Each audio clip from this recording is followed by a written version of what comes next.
আসসালামু আলাইকুম। Freelancer Faisal YouTube চ্যানেলের পক্ষ থেকে আপনাদের সবাইকে স্বাগতম।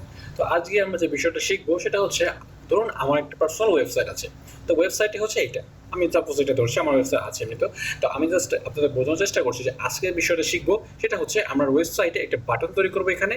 তো বাটনের উপর যখন ভিজিটর ক্লিক করবে তখন অটোমেটিকলি তার ওয়েবসাইটটা উপরে চলে যাবে। মানে হতে পারে যে একটা ভিজিটর আপনার ওয়েবসাইটে কন্টেন্ট পড়তে পড়তে নিচে নেমে গিয়েছে। এখন এখানে বাটন থাকলে ক্লিক করলে অটোমেটিকলি উপরে চলে যাবে। তো এইটা কিন্তু ম্যাক্সিমাম অ্যাডভান্সের কিছু কিছু ভালো ভালো ওয়েবসাইটগুলোতে কিন্তু আমরা এগুলো দেখতে পারি। তো আজকে শুরু করবো আজকে টিউটোরিয়ালটি। তো তার আগে আপনি যদি আমার চ্যানেল নতুন হয়ে থাকেন অবশ্যই আমার চ্যানেল সাবস্ক্রাইব করে রাখবেন, আর যদি অলরেডি সাবস্ক্রাইব করে থাকে তাদেরকে থ্যাংক ইউ সো মাচ। তো শুরু করছি আজকে টিউটোরিয়ালটা, কারণ আজকে টিউটোরিয়ালটা আমি অনেক কোড বিষয় নিয়ে আপনাদের মাঝে আলোচনা করবো। তো আশা করছি আপনারা এখান থেকে উপকৃত হবেন। তো শুরু করি আজকে টিউটোরিয়ালটি।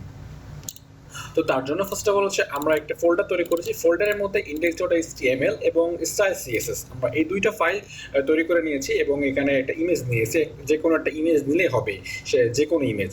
তো আপনাদের প্রয়োজন সুবিধার্থে আমি সব কয়টা ফাইল আমি ডেসক্রিপশন বক্সে দিয়ে দিব, আমি সেটা নিয়ে কোনো টেনশন করার প্রয়োজন নেই। তো এখন কি করব, আমরা আমাদের যে কোনো কোড এডিটর ওপেন করব, হোক আমাদের ব্র্যাকেট, হোক আমাদের নোটপ্যাড প্লাস প্লাস, হোক আমাদের ভিজুয়াল স্টুডিও, হোক আমাদের অ্যাটম এডিটর, যে কোনো হোয়াটএভার আপনি যে কোনো কোড এডিটর ইউজ করতে পারেন। আমি ইউজ করছি ব্র্যাকেট। ব্র্যাকেট যদি ইউজ করতে আপনি ইচ্ছুক হয়ে থাকেন তাহলে আপনি ডেসক্রিপশন বক্সে ব্র্যাকেট এডিটরের ভিডিও লিঙ্ক পেয়ে যাবেন। অলরাইট, এখন হচ্ছে আমরা এই যে index.html-টাকে আমরা এখান থেকে ড্র্যাগ করে ছেড়ে দেবো এখানে, এবং style.css-টাকে ড্র্যাগ করে ছেড়ে দেবো এখানে।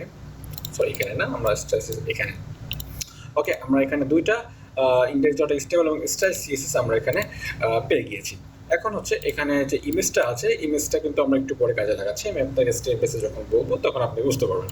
তো ফার্স্ট অফ অল হচ্ছে আমরা html clone 5 দিয়ে ট্যাব প্রেস করলে আমাদের স্ট্রাকচার চলে আসে। তো এখানে কিন্তু কোনো রকম বেসিক বিষয়টা কোনো কথা বলবো না। অবভিয়াসলি প্রথমে একটা কথা অবগত করে রাখি, এখানে যা কিছু হবে অ্যাডভান্স, কারণ এই বিষয়টা যে জানতে আসছে সে কিছুটা হলেও সিএসএস জানে, এবং HTML CSS সে অনেকদিন ধরে প্র্যাকটিস করছে বলে সে এই বিষয় নিয়ে ভিডিও সে দেখছে। তাহলে বুঝতেই পারছি আমি যে আপনারা কিছুটা হলেও অ্যাডভান্স আছেন। ঠিক আছে, আমি এখানে HTML লিখে বা হেড লিখে বা মেটাল লিখে টাইটেল লিখে কিন্তু আমি এখানে কোড করছি না, এখানে অ্যাডভান্স ওয়েতে করছি। আশা করছি আপনারা বিষয়টা বুঝতে পারবেন। আর এখানে যে অটো সিস্টেমটা আমরা যেটা করেছি, এটা আমার যে ব্র্যাকেট এডিটর ডাউনলোডের যে ভিডিওটা আমি আমার ডেসক্রিপশন বক্সে দিয়ে দিব, সেখানে এইখানে অটো সিস্টেমটা দেওয়া আছে। আপনি চাইলে ওইটা দেখলেও আপনি দুইটা একবার সেট আপ করে নিতে পারবেন। অলরাইট, এখন হচ্ছে আমরা এখানে CSS-টা লিঙ্ক আপ করবো। তো CSS লিঙ্ক করার জন্য লিঙ্ক লিখবো, লিঙ্ক লিখে স্টাইল CSS, সরি স্লাইড না, স্টাইল হবে,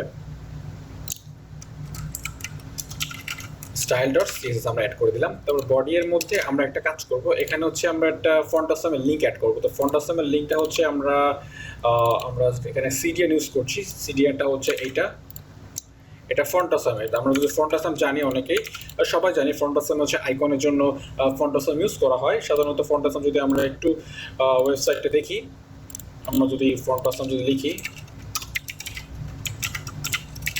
ফন্ট আসাম লিখলে আমরা এখানে অসংখ্য আইকন দেখতে পারবো, যে আইকনগুলো আমরা ওয়েবসাইটে ইউজ করতে পারি, যে কোনো আইকন ইউজ করতে পারি। তো তার জন্য ফন্ট আসামে হচ্ছে লিঙ্ক আপ করতে হয়। আমরা জাভাস্ক্রিপ্ট লিঙ্ক আপ করেছি, দেখতে পাচ্ছি এখানে স্ক্রিপ্ট অ্যাড করা আছে আমার এখানে, ফন্ট আসামের স্ক্রিপ্ট। ঠিক আছে, তো আমরা স্ক্রিপ্ট এখানে দিয়েছি। এখানে ফন্ট আসামে যে কোনো এখন আইকন আমি ইউজ করতে পারবো আমার ওয়েবসাইটে। ঠিক আছে, তো ইউজ করতে হলে আপনার আইকনে ক্লিক করবেন। আইকনে ক্লিক করার পর আপনি যে আইকনটা এখানে চাচ্ছেন সেই আইকনটা নিয়ে আপনি কাজ করতে পারবেন। ঠিক আছে, আমি একটু পর যখন আইকনে কাজ করতে আসবো তখন আমি দেখিয়ে দিচ্ছি। অলরাইট, তো এখন এখানে আমাদের ছোট্ট করে একটা স্ট্রাকচার গঠন করতে হবে। এখানে আমার কাজটা ছোট হবে, আমাদের আজকের কাজটা। তো কাজটার জন্য প্রথমে আমরা একটা ট্যাগ নিব। এই ট্যাগটা হচ্ছে বাটনের ট্যাগ। তো আমরা আগে কাজটা করি। তো প্রথমে বলে রাখি যে আমরা যে কাজটা শিখছি, এ ধরনের কাজ কিন্তু অনেক আপনি ইউটিউবে পাবেন। ঠিক আছে, তবে বিষয়টা কিন্তু এক্সপ্লেন করেনি অনেকে, বেশিরভাগই এক্সপ্লেন করেনি। এখন যারা বিগিনার্স আছে বিষয়টা একটু জানতে চায় ডিপলি যে এটা কি কাজ, এটার কাজ কি, যদি একটু এক্সপ্লেন করা থাকে তাহলে হবে কি, পরবর্তীতে যখন সে এই কাজটা করতে যাবে তখন সে অটোমেটিকলি কিন্তু বুঝে যাবে যে এই কাজটা কি করে, এই কাজটা এখানে এইভাবে কাজগুলো করে। তো তখন কিন্তু সে নিজে তৈরি করতে পারবে। আর যদি ভিডিও যদি এক্সপ্লেন করা না থাকে, জাস্ট সে কোড করে গিয়েছে, পেছনে একটা ব্যাকগ্রাউন্ড মিউজিক ইউজ করা রয়েছে, তো সেইগুলো থেকে যদি তার শেখে, সে কিন্তু একটা মুখস্থ বিদ্যার মতো হয়ে যায়, যে সে মুখস্থ, সে তাকে দেখাচ্ছে এবং সে মুখস্থ সে কোড করে যাচ্ছে, সে মুখস্থ পড়ছে, মানে মুখস্থ করছে, পরবর্তীতে সে ভুলে যাবে কিন্তু বিষয়টা। আমি এই জন্য আপনাদের একটু টাইম নিয়ে বোঝানোর চেষ্টা করছি, এর জন্য আপনার কাছ থেকে সময়টা একটু বেশি যাচ্ছে এখানে কাজটা শেখানোর জন্য। মূলত আপনাদের শেখানোর উদ্দেশ্যে আমি কিন্তু ভিডিওটা তৈরি করছি। অলরাইট, তো আমরা এই ট্যাগের মধ্যে আমরা কি করব, আই নেব। আই হচ্ছে আমরা ফন্ট অসামের থেকে নেব, ফন্ট অসামের আইটা নেব। তো ফন্ট অসামের ফন্ট অসাম আইকনটা হচ্ছে আমরা যে আইকনটা নিব সেটা হচ্ছে আমরা টপ আইকনটা নিব। হ্যাঁ, টপ আইকন নেওয়ার জন্য এখানে ক্লাস ইউজ করবো, ক্লাস ইউজ করবো টপ অ্যারো আইকন, ঠিক আছে। তো সেটা যদি আমরা যদি খুঁজে পেতে চাই, সেক্ষেত্রে আমরা এখানে জাস্ট চলে আসবো, এখানে এসে ফন্ট অসামের মধ্যে আমরা লিখবো যে টপ অ্যারো, ঠিক আছে। এখানে টপ অ্যারো কোনটা নেওয়া যায়, যে কোনো একটা, এখানে যে কোনোটা নেওয়া যাবে না, এগুলো যেগুলো প্রো সেগুলো নেওয়া যাবে না, তবে এগুলো এখানে দেখতে পাচ্ছি যে সবই তো প্রো। কেন এখানে, আচ্ছা আমরা ফ্রিতে ক্লিক করি, ফ্রিতে টপ অ্যারো নেই, তো আমি অ্যারোটা সার্চ করি, এখানে দেখতে পাচ্ছি অ্যারো আপটা, আমরা অ্যারো আপটাকে নেব, এটা হচ্ছে ফ্রি, ঠিক আছে। আশা করছি আমরা এইভাবে হচ্ছে ফন্ট অসাম আইকনগুলো চুজ করব। তো এখানে এই যে সিএসএস এর লিঙ্কটা আছে, এটা হচ্ছে আমরা কপি করব। তো এটা কপি করে, সিএসএস না সরি, আইটেক ক্লাসের যে এখানে ক্লাস ট্যাগটা, হ্যাঁ ক্লাস ট্যাগ আমরা কপি করব। তো এখানে যেহেতু ক্লাস ট্যাগটা আমি অলরেডি নিয়ে আই ট্যাগটা সম্পূর্ণটা ডিলিট করে দেবো, এখানে আমি যেহেতু আই ট্যাগটা সম্পূর্ণ কপি করে নিয়েছি, তো এখানে পেস্ট করে দিচ্ছি। তার মানে এখানে ক্লাসের মধ্যে FAS, তারপর হচ্ছে FA অ্যারো আপ, ঠিক আছে। আমরা এইটা প্রথমে তৈরি করে নেব, এটা তৈরি করার পর আমাদের কি পরিবর্তনটা এসেছে সেটা দেখি, আর তার আগে এখানে একটা কাজ করবো, সেটা আগে দেখে আসি। এখানে দেখতে পাচ্ছি এটা আইকন, টপ আইকন চলে আসছে, ঠিক আছে। এখানে ক্লিক করলে আমাদের ওপরে চলে যাবে। তো এটা আমরা সেট আপ করছি আস্তে আস্তে। তো এখন হচ্ছে এখানে ডিভ নিব একটা, তো ডিভে একটা নাম দিচ্ছি যে ইমেজ, বিজি ইমেজ। আচ্ছা, এটা হচ্ছে ব্যাকগ্রাউন্ড ইমেজ দেখানোর জন্য, বিজি ইমেজ, এটা হচ্ছে ব্যাকগ্রাউন্ড ইমেজের জন্য। তো এটা ব্ল্যাঙ্ক থাকবে, এর ভিতরে আমি ইমেজটা ইম্পোর্ট করবো সিএসএস এর মধ্যে থেকে। তো আমাদের কিন্তু স্ট্রাকচারটা গঠন করা হয়ে গেছে, এবার আমরা সিএসএস এ কাজ করবো, যা কাজ হবে সিএসএস এর মধ্যে। ফার্স্ট অফ অল, আপনি যে কোনো ওয়েবসাইট তৈরি করেন না কেন, যে কোনো ওয়েবসাইট তৈরি করার জন্য আপনাকে HTML এর মধ্যে, HTML-টা CSS এর মধ্যে লিখবেন বাধ্যতামূলক। আমি আপনাকে দেখিয়েছি কেন লিখবেন। HTML এর মধ্যে আপনি দিবেন হচ্ছে স্ক্রল বিহেভিয়ার, ঠিক আছে। স্ক্রল বিহেভিয়ার আপনি স্মুথ দিয়ে দিবেন, তাহলে কি হবে, আপনি যখন ওয়েবসাইট তৈরি করবেন, আপনি শুধু এইখানে যে আপনার বাটন তৈরি করার ক্ষেত্রে নয়, আপনি যে কোনো ওয়েবসাইট তৈরি করার সময় যদি আপনি এই যে প্রপার্টিটা ইউজ করেন, তাহলে আপনার ওয়েবসাইটে যে স্ক্রল বিহেভিয়ারটা, মানে স্ক্রলটা স্মুথ হয়, এই স্মুথনেসটা থাকবে। তখন ভিজিটররা কিন্তু আপনার ওয়েবসাইটে স্ক্রল করে মজা পাবে। তো এইটা কিন্তু আপনি যে কোনো ওয়েবসাইটের ক্ষেত্রে কিন্তু অবশ্যই এটা চাইলে করতে পারেন। আবার যদি চান আপনি অন্যভাবে অন্য থার্ড পার্টি প্লাগইন ইউজ করবেন, সেক্ষেত্রে আপনি ইউজ করতে পারেন। তবে ডিফল্ট হচ্ছে স্ক্রল বিহেভিয়ার স্মুথ করা, হ্যাঁ এটা আপনি অবশ্যই করে নেবেন। তো আমরা দেন হচ্ছে আমরা বডির মধ্যে কিছু প্রপার্টি লিখবো। বডির মধ্যে লিখছে মার্জিন 0, এটা আপনি অলওয়েজ করবেন, এটা আমি আমার বেসিক ভিডিওতে বলেছি। তো আবার হচ্ছে প্যাডিং 0, মানে হচ্ছে ওয়েবসাইট ব্রাউজারের নির্দিষ্ট, যে কোনো প্রত্যেকটি ব্রাউজারেরই একটা নির্দিষ্ট মার্জিন প্যাডিং দিয়ে দেয়। একটা ওয়েবসাইট তৈরি করার সময় একটা নির্দিষ্ট মার্জিন প্যাডিং দিয়ে দেয়, যেটা ডিফল্ট থাকে 1-2 পিক্সেল ডিফল্ট থাকে। তো আমরা যদি মার্জিন প্যাডিং 0 করে দিই, তাহলে ওয়েবসাইটে কোনো ক্ষমতা নাই আপনার কোথাও স্পেস একটা 1 পিক্সেল পরিমাণে স্পেস দেওয়ার, ঠিক আছে। তো আমরা এইটা করে নিব, সব ডিফল্ট করে দিব, ডিফল্ট করে দিয়েছি বডিতে, সম্পূর্ণ ওয়েবসাইটের বডিটার মধ্যে আমাদের ডিফল্ট করে দেওয়া আছে মার্জিন প্যাডিং।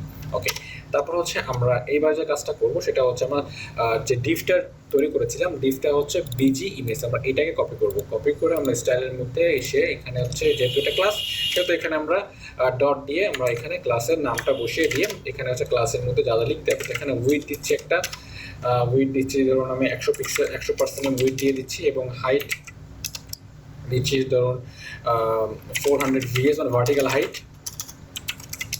400 ভার্টিক্যাল হাইট, মানে একটা ছবি এরকম লম্বা লম্বা অনেক বড় করবো আমি, ঠিক আছে? মানে আমি চাচ্ছি যে একটা ওয়েবসাইটে এখানে ক্লিক করার জন্য একটা স্পেস দরকার। এখানে যদি স্পেস থাকে তাহলে আমার যদি এখানে স্পেস থাকে, মানে এরকম স্পেস থাকে, অনেক কন্টেন্ট থাকে, তাহলে এখানে ক্লিক করলে তাহলে আস্তে একটু উপরে উঠে যাবে, সেটা স্মুথ দেখতে পারো। আপনাদের দেখানোর জন্য আমি এটা তৈরি করছি, জাস্ট এখানে হাইটটা দিচ্ছি। এটা আপনাদের কোনো কাজে লাগবে না, আপনাদের মেইনটা কাজে লাগবে হচ্ছে নিচে যে কোডটা করবো সেখানে।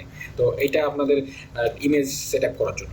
এখানে বেশি কথা বলা হয়ে যাচ্ছে যদিও, তো আমি পরবর্তী নেক্সট স্টেপে চলে যাচ্ছি। তো ব্যাকগ্রাউন্ড ইমেজ আমি অ্যাড করবো। তো ব্যাকগ্রাউন্ড ইমেজ অ্যাড করার জন্য ব্যাকগ্রাউন্ড লিখে কোলন তো ইউআরএল লিখে আমরা ব্র্যাকেট দিয়ে আমরা এখানে কমা কোটেশনের মধ্যে স্লাইড জেপিজি, ঠিক আছে? Slide JPG. তাহলে আমাদের এই ইমেজটা যখন আমাদের কল করা হয়ে যাবে, তখন এইবার একটু দেখি যে আমাদের ওয়েবসাইটে ইমেজ আসছে কিনা। আমরা দেখতে পাচ্ছি ইমেজ আসছে, এবং ইমেজগুলো দেখতে পাচ্ছি যে কপি আসছে ইমেজ, ঠিক আছে? তো এই ইমেজটা কপি ঠিক করার জন্য আমরা ব্যাকগ্রাউন্ড সাইজ ইউজ করবো। এই ব্যাকগ্রাউন্ড ইমেজ নিয়ে যদি আপনাদের বেসিক বিষয়টা জানতে চান, তাহলে আপনি আমার CSS এর ব্যাকগ্রাউন্ড ইমেজ পার্ট 20 নম্বর ভিডিও দেখলে আপনি আপনি বুঝে নিতে পারবেন। ব্যাকগ্রাউন্ড ইমেজের সম্পূর্ণ বিষয়ে ডিটেইলে আলোচনা করেছি। আপনি চাইলে আপনার যে আইকন উপরে আপনি আইকন ক্লিক করলে দেখতে পারবেন।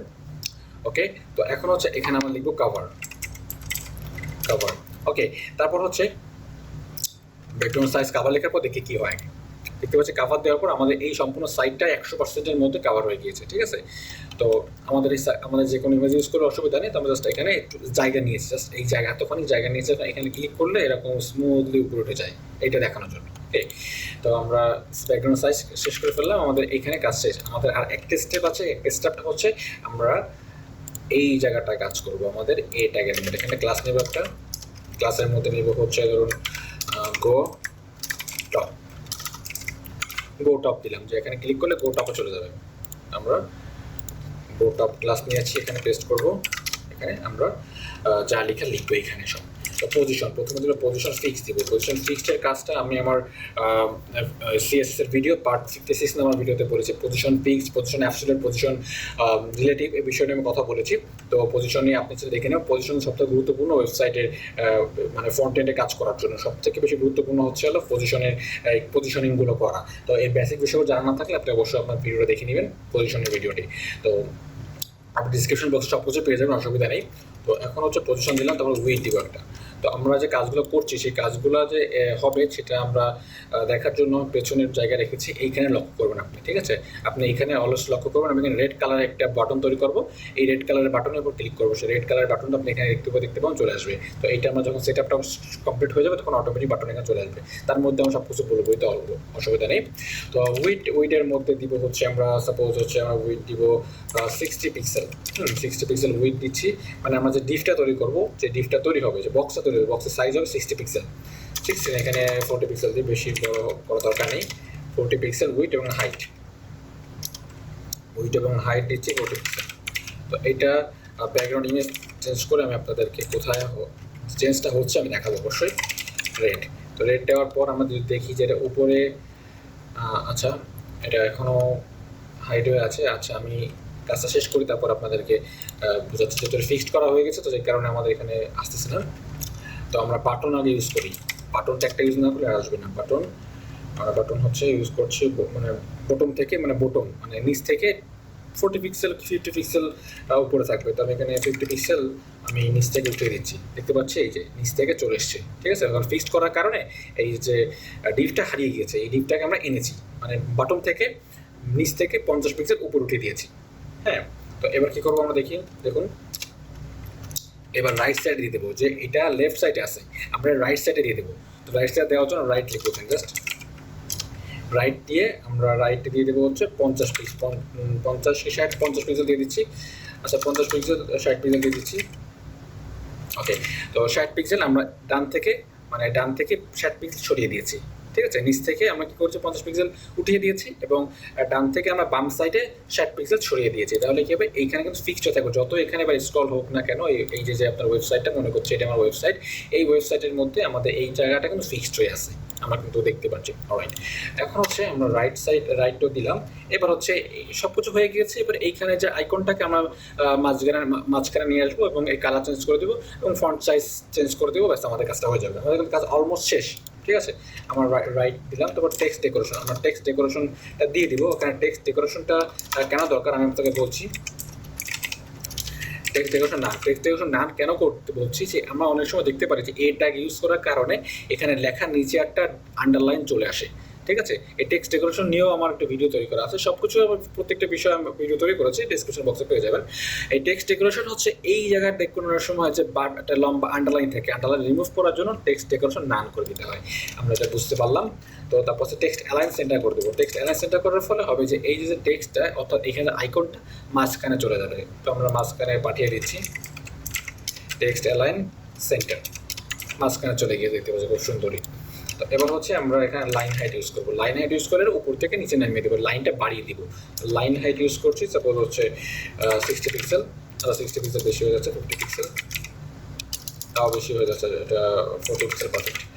ওকে, তো এবার হচ্ছে ভিতরে কালার চেঞ্জ করবো, ফন্ট সাইজ চেঞ্জ করবো। তো আমরা জাস্ট দুইটা প্রপার্টি লিখবো, কালার #FFF, মানে সাদা, মানে আপনি হোয়াইট লিখতে পারেন, WSITE হোয়াইট লিখলেও এটা সাদা হয়ে যাবে, অসুবিধা নেই। তারপর হচ্ছে এখানে ফন্ট সাইজ হচ্ছে সিম্পলি আমরা 25 পিক্সেল দিয়ে দিচ্ছি। ঠিক আছে, এইবার দেখুন আমাদের কাজটা যখন হয়ে গেছে, সেভ করছি। এবার যদি আমরা এখানে ক্লিক করি, কি সুন্দর উপরে উঠে গেছে, এটা স্মুথলি হয়েছে। দেখুন আমি যদি এবার এই ট্যাগটাকে রিমুভ করে দিই, দেখুন এইটাকে আমি রিমুভ করে দিচ্ছি, আমি রিমুভ করে দিই, দেখুন কি হয়। দেখুন একবার ধাপ করে কিন্তু উপর চলে গেছে, দেখতে কিন্তু পারলাম না যে এটা কখন উপর উঠে গেল। ঠিক আছে, আর যদি আমাদের এই যে এই স্টেবলের মধ্যে যদি এই যে স্ক্রল বিহেভিয়ারটা থাকে, দেখুন স্ক্রল বিহেভিয়ারটা কি সুন্দর স্মুথলি উপরে যায় গেছে আর কি। তো আশা করছি আপনারা বুঝতে পেরেছেন। ভিডিওটা তুলনামূলক একটু লং হয়েছে, আমি কিন্তু প্রত্যেকটা বিষয়ে আলাদা আলাদা পার্টিকুলারলি আপনাদের বোঝানোর চেষ্টা করেছি। তো আমি ভিডিওটা লং করেছি এই জন্য, বোঝানোর জন্য। তো আশা করি ভালো লাগে থেকে অবশ্যই লাইক করবেন, যদি মূল্যবান মতামত থেকে থাকে অবশ্যই কমেন্ট করে জানাবেন। তো আজকে ভিডিওটা পর্যন্ত, পরবর্তী ভিডিও দেখার জন্য আমন্ত্রণ। আসসালামু আলাইকুম।